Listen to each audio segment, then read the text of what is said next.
Greetings, and more greetings to you, good people. My name is DJ Holly, and welcome to Point 5 Creative Studios. Chitubu cha content, chitubu cha Singapore, chitubu chinonwa nemunhu wese, chitubu chakavhenekwa chikaongororwa nana mazvikokota kunzi aiwaka chitubu ichi chine content iri healthy, content iri clean, content yakachena yakakodzera kunge chikonsumwa nemunhu akaita kunge iwewe. Ndosaka ripana pamuzuva ranhasi. So if it's your first time here, please hit the subscribe button and the notification bell so that you don't miss out on any exciting content uploaded. Right, nyaya dzacho dzakungobuda ende vanhu vakungozvitaura svezvadziri. Hanzi Zanu PF haina basa nevanhu, uyezve haina basa nenzvimbo dzisina zvinhu zvinovabhenefita zvakafanana negoridhe nezvimwe zviwanikwa zvakadaro.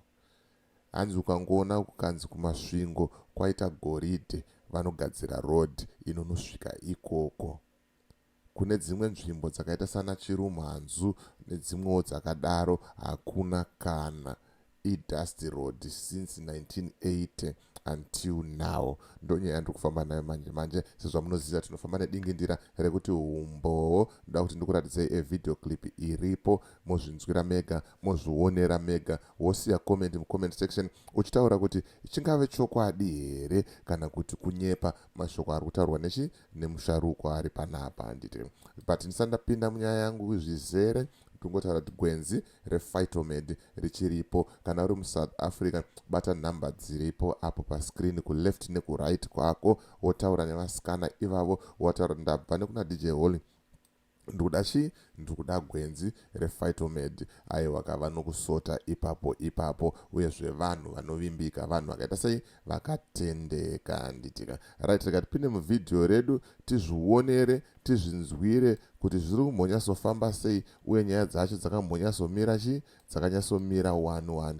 Pari kupisa zvamanje kune vasati vaona vidhio re10 million, hanzi paiswa 10 million US dollars kune pamusoro wemukuru wenyika, kuti hanzi akapfudzwa pari kubhadharwa 10 million US dollars. Ameno masnipers kuti muriko heroko, basa ramuka munozoti hatikupei maplagi ka right, rega tinzwe kuti zviri kunzi chii panapa mawana. Chandakaongorora ndechekuti Zanu PF haigone kuita zvinhu zvakanaka, especially zvokuisa tara kunhu kusina mainterest avo. Tinofamba kunzvimbo dzakawanda, tinoona like ndai ndiri kumutawa kune lithium iriko nezviwanikwa zvimwe zvinowanikwa ikoko. Ndakashamisika ndichiona kuine tara, saka vanoisa tara kunzvimbo dzavanowana zviwanikwa handiti kuita kuti ivo nemazimota avaya vafambe zvakanaka. Asi kune upfumi hwakaita semi kudai, so upfumi hwevanhu ndo upfumi hukuru handiti, havagone kuisa tara ikoko naika kuraiko kuti iwaniko kudai bedzi nguva dzemaelections handiti. Saka imi musanyengedze panguva dzemaelections kana dzakwana, zivai kuti tafamba makore akawanda hatina tara yatiri kuona. Ndachitaura nabhururu wangu anonzi Josephat tichiuya, ndikati munoziva migwagwa yakuno kumwaonera ndiri kuita ka ingwe ndirangaridza kwangu kumondoro nokuti ndo zvakakaita zvakare. Ndaichimuudza ndichiti ndichikura ndaiona ndakafamba mugwagwa une dust wakashanda zvokushanda zviyazvi, naiko zvino ndichifamba mugwagwa wakadaro. Saka ndaichimuudza shungu dzangu ndichiti ndinorwadziwa chaizvo kuti chokwadi ndakutonoita sekuru asi ndiri kungofamba mumugwagwa wakashata. Right, asi mashoko ekunyepa ari kutaurwa nemukoma wangu ava. Hanzi kubva ndichikura ndaifamba mudust road. Inini I remember tichienda kumusha kwedu kuChirumhanzu, tiri afana adiki taingofamba futi mudust road. Nanhasi tiri kuti tikangoenda tichiri kungofamba mudust road, and handifunge kuti pane chiedza kana future zvayo yekuti pachazonzi after 40 years 50 years pakuchigadzirwa mugwagwa. Ameno mawani ameno kwenyuwo kuri sei, kune maroads here kumamisha uko. Tikasatozvitaura panapa hapana kumwe kwatinokwanisa kuzvikurukurira futi. Tofanira kuuya nazvo panapa tozvikurukura, toonesana kuti aiwaka kwangu hakuna, kwangu ariko, toita sei kuti nyika yedu iende kumberi handitika. Nekuti hanzi nyika inovakwa nevene vayo, igoputswa nevene vayo futi handitika. Saka ndo mashoko ari kutaurwa nemukuru panapa. Rega tipedzise tizotaura kuti chiya. Zvanidzisa kuti zvirokwazvo chero tikaita sei tinoramba tichinyengerwa neZanu PF. Vanhu muchirumanzu rambai kunyengedzwa. Makore ese atapa mukana Zanu PF wokuti tungamirira kana kuti wokutonga 44 years. Munhu akazorwa 1980 ane 44 years nhasi. Watu wasekuru, watu wakuru. Asi urumbuya asina mbudzi, asina mombe. Urumbuya arikungofamba mumadhaka mawakazvarirwa imomo. Naika munovhotera vanobva kunoenda.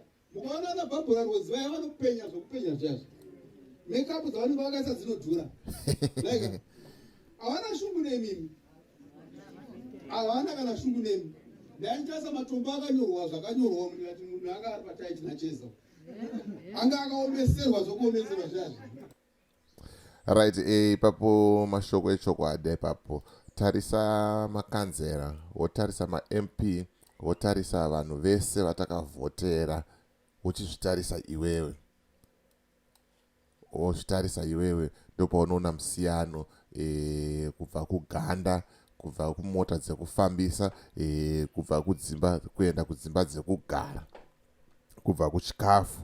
Unotozoona kuti masamba aita sei asiyana, but vanotinyengedza each and every day, each and every time, kunze mukandivhotera ndichakudai ndokudai, and then tavhota, vapinda, vari kuswera vakarara muparamendi, vari kuswera vachiridza ngoma, vari kuswera vachitukana, chabuda chaicho hapana. Vodzoka futi mwedzi unotera, gore rinotera, nguva yema-elections, votipa machicken in, votipa raisi, todya, tapedza kudaro, tovavhotera futi. Saka at the end of the day inongoramba ingori ngoma ndiyo, hapana chiri kuchinja. Tikuramba tichidzokorodza chinhu chimwe chete, tichitarisira ma-different results. Ndo mashoko ari kutaurwa panapa kuti hanzi Zanu PF inongotarisa kune zvinhu zvinoifadza, zvinhu zvinoibenefita. Ndo nzvimbo dzavanogadzira idzodzo. Vagadzira idzodzo, vakuziva kuti vakukwanisa kuenda nekudzoka, vachifamba zvakanaka, mufamba nyore, vachinotora goridhe vachidya. Imimi vanovavhotera vacho muchifa nechi, muchifa nenzara. Ma1 zvekutodaro pari kupisa, ndo nyaya dzacho, ende hakusi kunyepa. Siya comment mucomment section, wotaura mafungiro ako, wotaura maonero ako, kuti unozvionawo sei zviri kutaurwa izvi, unozvionawo sei zviri kuitika izvi handitika. So as for me, DJ Holly and the rest of the crew behind the scenes, tiri kuti it's bye for now. Ngatisangane muvideo rinotevera.